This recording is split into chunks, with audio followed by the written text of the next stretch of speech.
ngithole sifundo lesibaluleke kakhulu sembimbi kulo Good Friday walonyaka kuthi lamhlabeni kude lokwehlula imbimbi.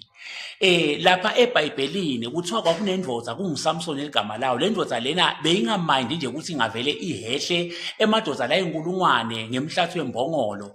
Kodwa Delilah wenela nje ukuthi kusayiphende kuvela imbimbi. Samson wakhumula washiya phansi kuba ngumNazari.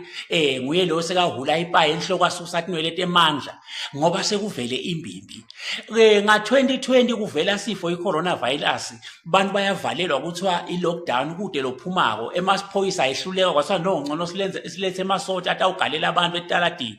Abagalela langa linya bakhahlela baphuma bosisi bethu mani nema leggings nema tight fit. Intombi imbimbi uyikhanze icumbile ivele emleginini ubone nalama boundary ale ntombi emasotsha athayabuka athi akuhlali kunje avele akhala emuka ngengabavo athi khwankasa afafabula ayekela indzaba yobusotsha anani indzaba yokufafabula nanyalo kunema province ekuthiwa anebucala kakhulu kukhishwe emasotsha akunawo bansuku zatshwala udawuva ukuthi amasotsha sekayiyekela indzaba yekunaka bucala sekabhizi nabo sisi sekayafafabula bayafafa ngoba kungaze kuvele imbimbi uyaphela ingane yebusotsha bese sekuvuka ukuthi akufafabulwe.